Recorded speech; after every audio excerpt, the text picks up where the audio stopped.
Bom dia, mais uma manhã com Deus, priorizando a palavra de Deus. E nesta manhã do dia 21 de janeiro, nós vamos meditar de Êxodo, do capítulo 18 ao capítulo 21, e que a paz do Senhor encha o teu coração nesta manhã. Capítulo 18, Jetro, sogro de Moisés.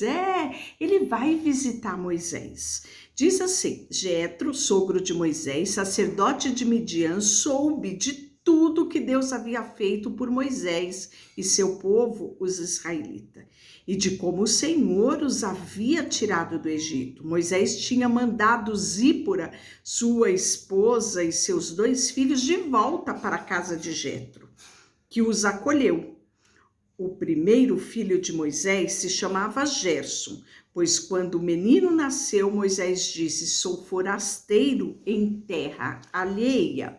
O segundo filho se chamava Eliezer, pois Moisés disse: o Deus de meus antepassados foi o meu ajudador e me livrou da espada de Faraó.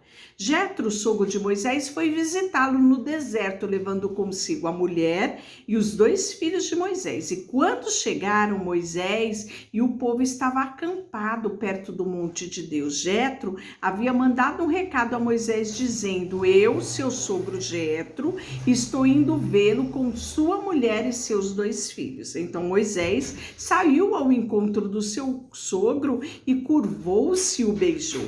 Depois perguntaram um ao outro se estavam bem, entraram na tenda. Moisés lhe contou ao sogro tudo que o Senhor havia feito a Faraó, os egípcios em favor de Israel. Contou também dos apuros que ele tinha passado. Aquela conversa, né? De quem não se via há um bom tempo e de tanta novidade que tinham para contar um para o outro. Pois foi assim o encontro dos 2, né? Jetro, versículo 9, diz que Jetro se alegrou imensamente ao ouvir tudo de bom que o Senhor havia feito por Israel ao libertar o povo das mãos do egípcio. Sabe o que isso me lembra? Das bênçãos que precisam ser compartilhadas. Tem um cântico que diz: conta quantas bênçãos recebidas da divina mão. Muitas pessoas têm deixado de compartilhar as bênçãos de Deus, não é? E aqui nos traz esse exemplo do encontro de Moisés e Jetro. E aí nós podemos ver no versículo 10 que Jetro fala assim: louvado seja o Senhor, ele os libertou da mão dos egípcios e do faraó. Agora sei que o Senhor é maior que todos os outros deuses, pois libertou o seu povo da opressão dos arrogantes egípcios. Em seguida, Jetro, sogro de Moisés, ofereceu um holocausto e outros sacrifícios a Deus. Olha que coisa maravilhosa! O nosso testemunho, quando a gente testemunha bênçãos, a gente dá oportunidade a outros reconhecerem a grandiosidade de Deus, né? Isso aconteceu aqui, isso é um testemunho para que eu e você venhamos fazer isso mais vezes, levar outras pessoas a conhecerem o Deus Todo-Poderoso por aquilo que Ele é na minha e na sua vida.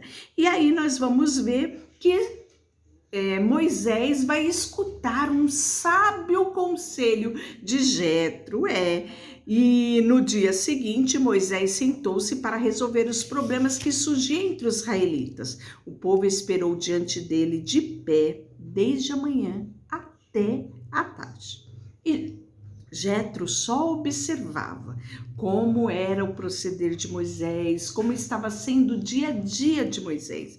E aí, quando Jetro viu tudo isso, tudo que ele tentava fazer pelo povo, e aí Jetro falou: o que você está fazendo por este povo? Por que você seria sozinho para julgar e os obrigarem a ficarem de pé o dia todo, Moisés? E aí Moisés respondeu: o povo me procura para conhecer a decisão de Deus.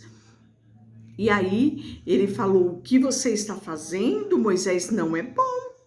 Disse o sogro de Moisés: você ficará esgotado e deixará o povo exausto. É um trabalho pesado demais para uma pessoa. Agora ouça e execute o meu conselho e Deus esteja com você, né? Então, o Jetro, ele vai dar uma estratégia de formação de equipe de trabalho para Moisés. E Moisés vai atentar, né? E o texto fala que foi escolhido homens capazes e honestos, conforme a orientação de Jetro, né? E para o quê? Para receber toda essa demanda do povo e ajudar Moisés na administração dos conflitos que aconteciam no meio do povo. E aí nós vamos ter no capítulo 19, que é o Senhor se revelando ao povo, se revelando a Moisés, né? Aonde? No Monte Sinai. Exatamente 2 meses depois de saírem do Egito, chegaram ao deserto do Sinai. Depois de levantar acampamento em Refidim, né? Refidim, chegam ao deserto do Sinai e acampam ao redor do monte. Então Moisés subiu ao monte para apresentar-se diante de Deus. Lá em cima o Senhor o chamou e disse: transmita essa mensagem à família de Jacó, né? Aos filhos de Israel.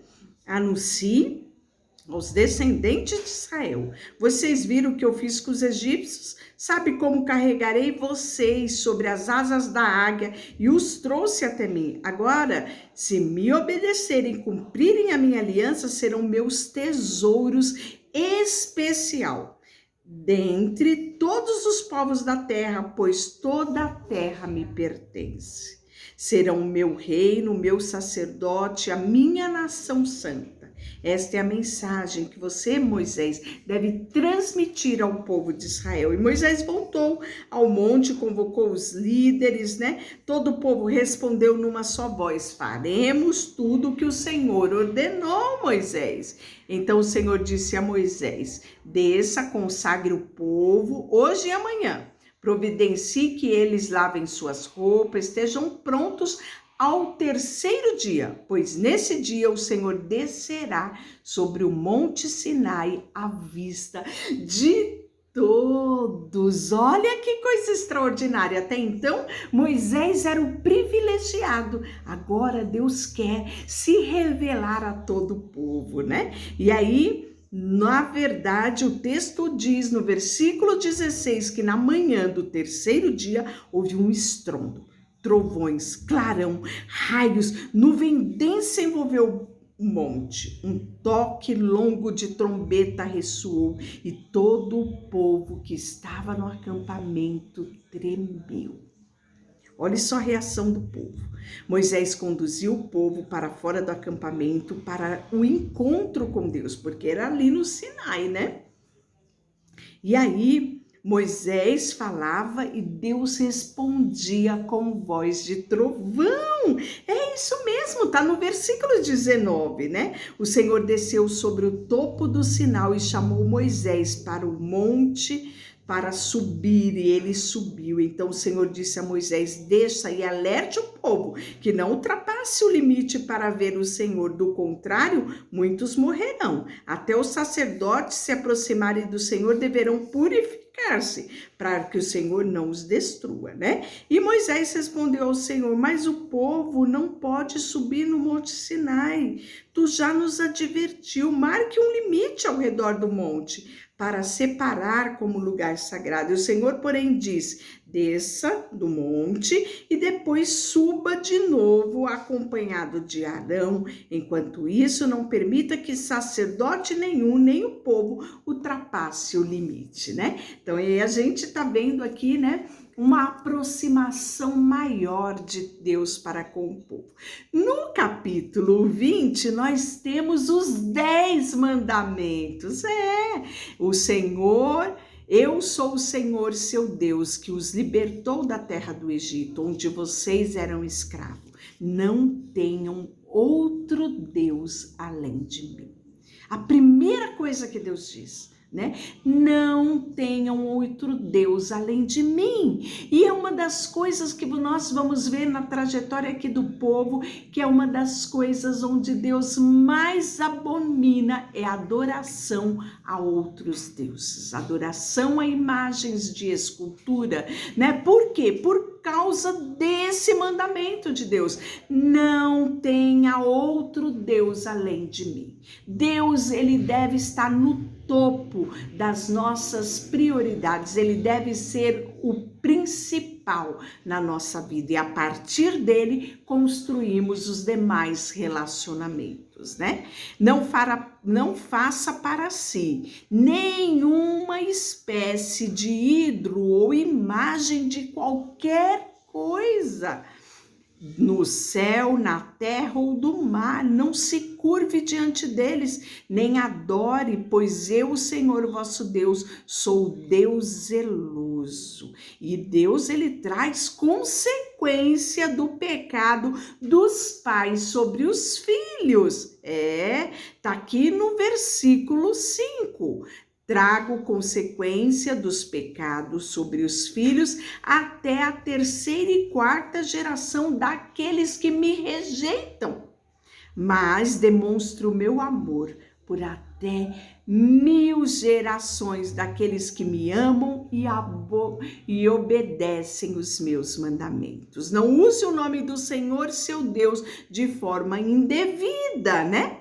E aí nós vamos ver Deus falando mandamento por mandamento de forma tão clara e objetiva. Olhe no versículo 12: honre pai e mãe, assim você terá vida longa, plena na terra que o Senhor seu Deus te dá. Não mate, não cometa o adultério, não roube, não dê falsos testemunhos. Tá dentro dos mandamentos, né? E o uso apropriado dos altares. Lembre-se de que não devem fazer ídolos de prata, ouro, que tomem o meu lugar. Tudo isso está no capítulo 20. E no capítulo 21, né, nós vamos já começar a ver ordenanças de Deus através, né, das leis em relação à vida social, à vida cívica de Israel, né? Afinal, era um grande povo que precisava, né, de ordenamento vindo de Deus. Deixa eu orar por você, Senhor, nesta manhã. Colocamos diante de Ti a nossa vida, o nosso coração, tudo que temos e tudo que somos. Em nome de Jesus, amém. Deus te abençoe.